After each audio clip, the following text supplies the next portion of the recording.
Good morning, everyone. Thank you for joining us in this session. And I would also like to appreciate Ripple and the UBRI team for this amazing event. I'm Mohammad Sangari. I'm a research fellow at Toronto Metropolitan University. My specialty is in applied data analytics and quantitative and qualitative methods. And my research is focused on adoption and impacts of emerging technologies, specifically in the information security context.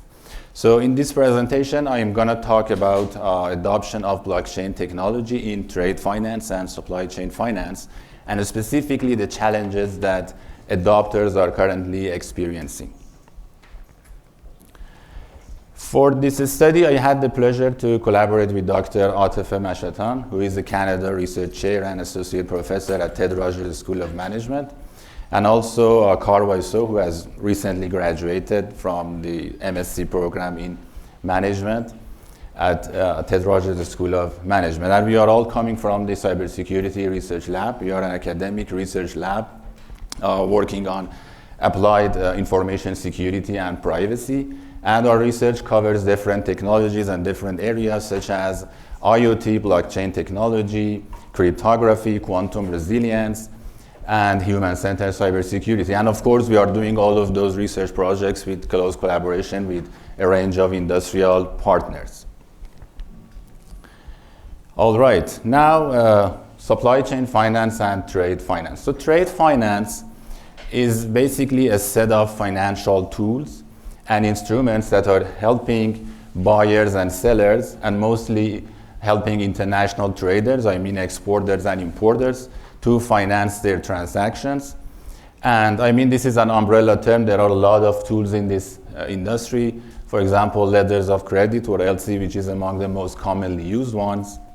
And also invoice financing, purchase order financing, or tools, stuff like that. And supply chain finance is a subset of trade finance tools that applies to the broad supply chain and helping with multiple parties and providing financing services at different position in the chain. And also there are tools that helping optimize workflow and working capital and cash flow across the supply chain, and also manage the supply chain risks. So these are actually the backbones of international trade.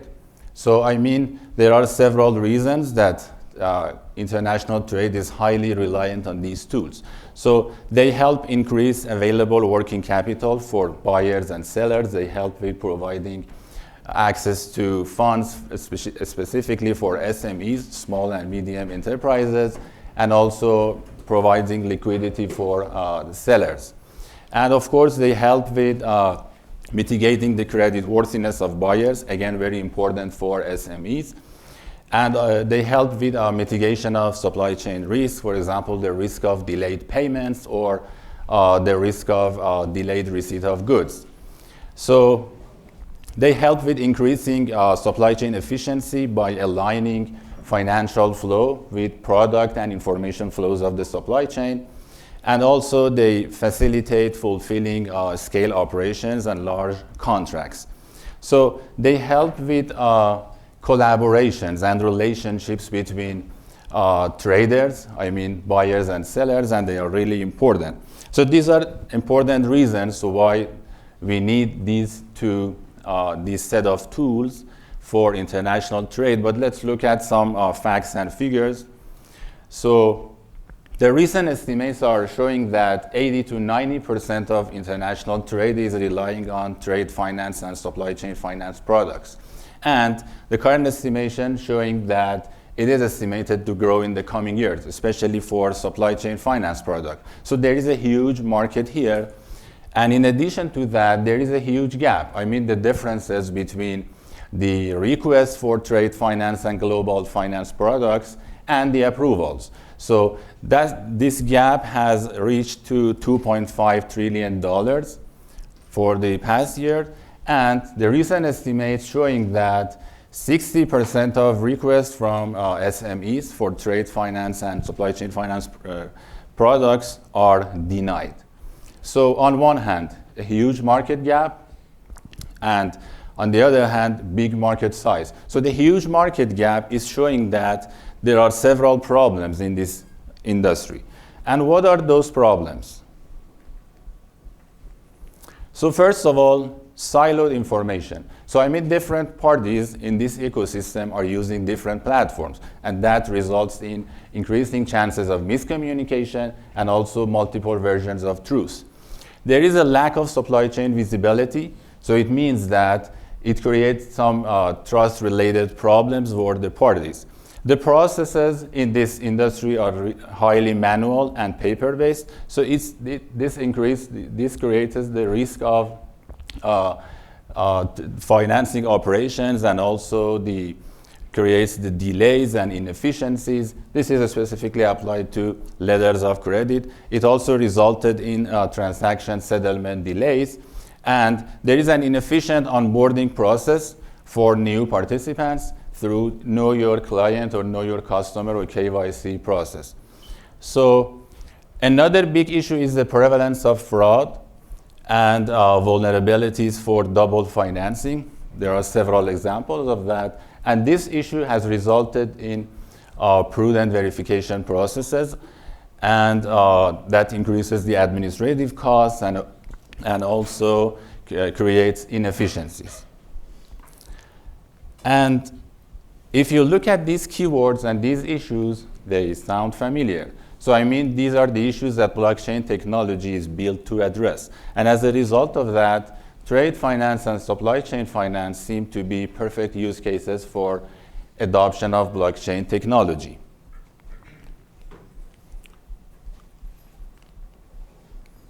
And not only that, blockchain also provides additional opportunities for this industry. So it allows for disintermediation of processes. It allows for enhanced automation capabilities through, for example, real-time review of documents, real-time payments, and also real-time execution of contracts. It helps with increasing security. It helps with regulatory transparency. And all of those benefits, along with a big market, has motivated a lot of several banks and technology providers to start investing in development of blockchain solution for this industry. And as you see from the estimation, it is expected that the investment in this domain is growing for the coming years. So this motivated us to study the adoption process for blockchain technology in trade finance and supply chain finance, and specifically to find the challenges that organizations are experiencing and the problems that need to be addressed for smooth adoption and to get the full benefits of the technology. So to do so, we looked at the adoption of blockchain technology from two complementary perspectives. So first, the perspective of multiple stakeholders, and second, the perspective of multiple stages of the adoption. So for the stakeholders, we looked into the challenges experienced by banks and technology providers, who are the big players in this ecosystem, and also the challenges from the perspectives of consultants who are actively involved in these projects, and also challenges from the perspectives of trading partners, I mean buyers and sellers. And of course, there are other stakeholders in this ecosystem, for example, insurance companies, for example, freight organizations, but at least we can say that these four are the major players for the projects that are being operationalized for the past few years. And for the stages of blockchain adoption, we looked into evaluation, proof of concept, development, and production.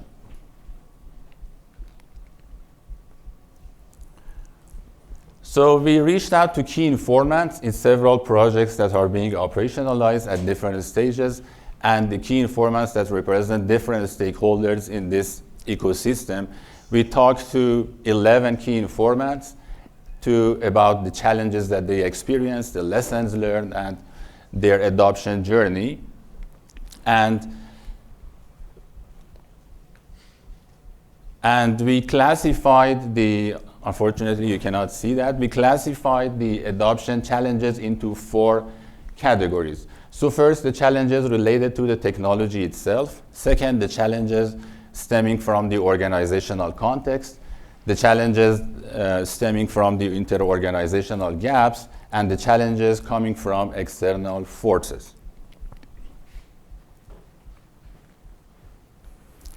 So in terms of the challenges of the technology, many of the practitioners told us that blockchain technology is still immature.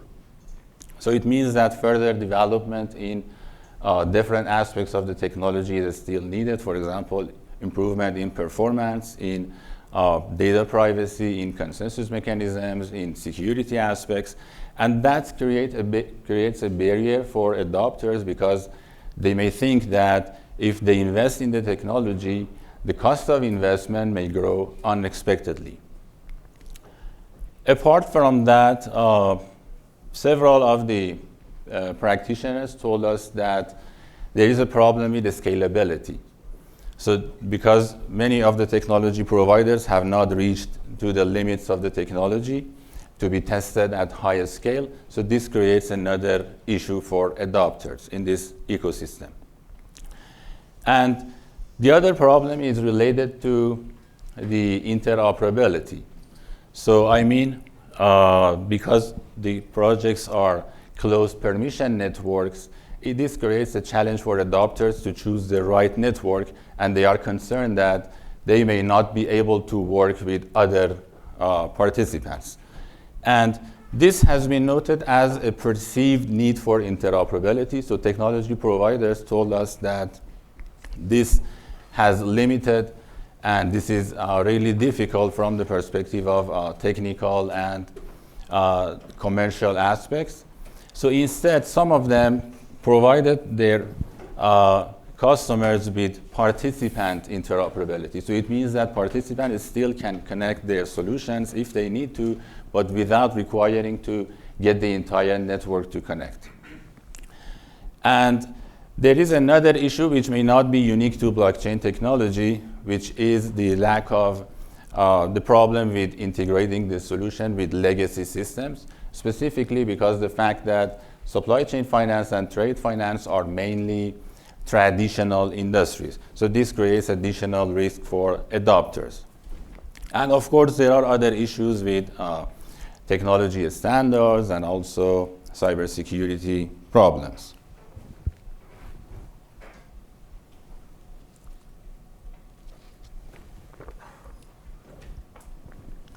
In terms of organizational problems, so of course, privacy and confidentiality of trade secrets is a big issue.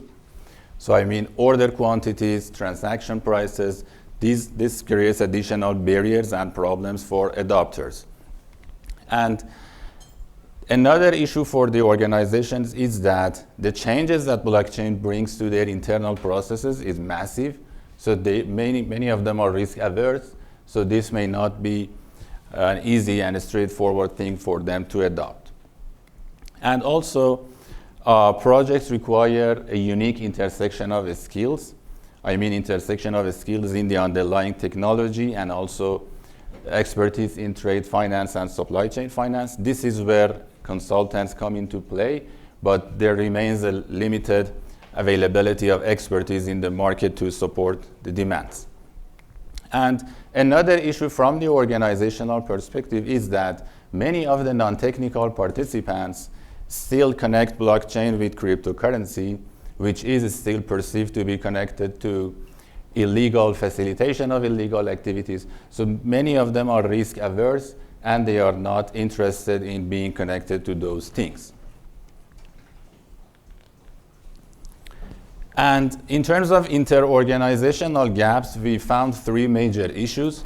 So first of all, there is a kind of chicken and egg problem in this space. So several technology providers told us that when they go talk to banks, banks say, if my corporate clients join the system, then I will join.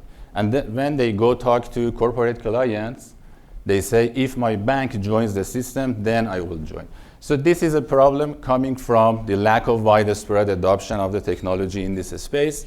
And in addition to that, there are problems related to the decentralized governance and control of data in blockchain solutions, which may not be desirable for financial institutions.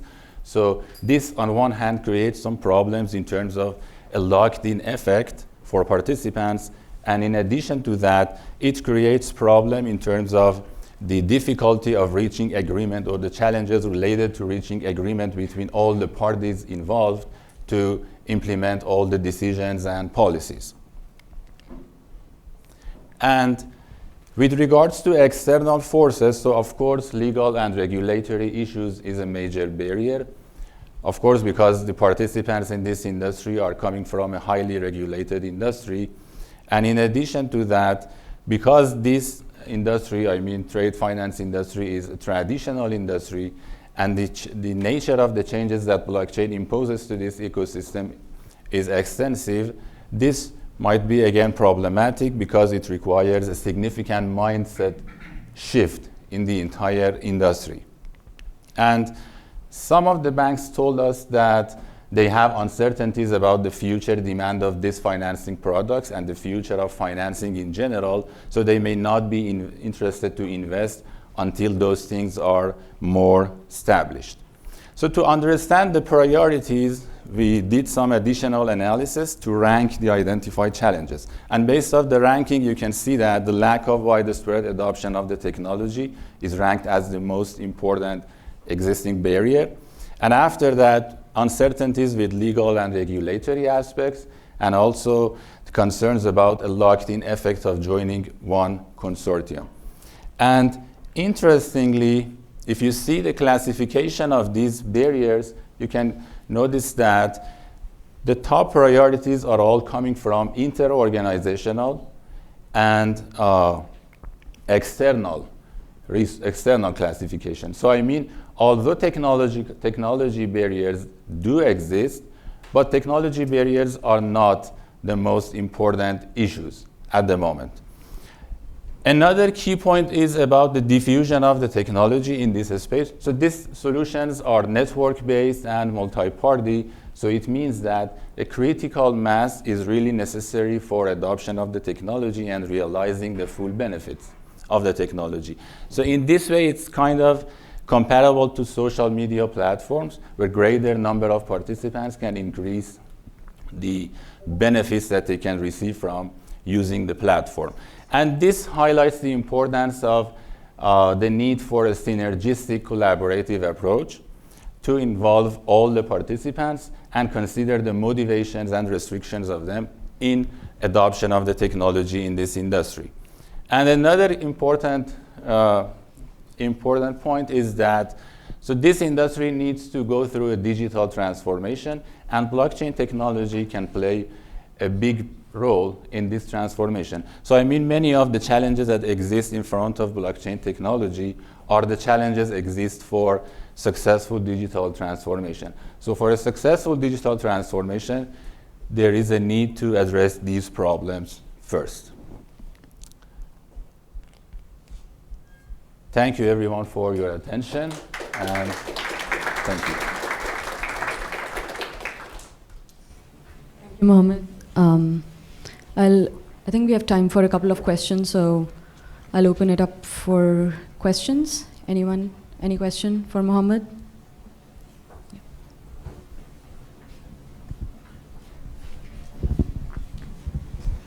Thank you so much for your talk. My question is about security. So if you use blockchain for trade finance, wouldn't there be a risk of like front-running attack? Like meaning like as an attacker, I can see that like a big shark is buying a stock, so I'd like place the orders and pay more gas, so my like transaction goes in first. So there could be a problem with security specifically, and this is again one of the barriers. So in terms of the technological challenges that we identified from the responses that we collected from different stakeholders, I would say it was a major issue. So I would say this is, again, one of the barriers that need to be addressed to be able to kind of adopt this technology in this industry. Yes. Any more questions? right. Thank you so much, Mohammed. Thank you.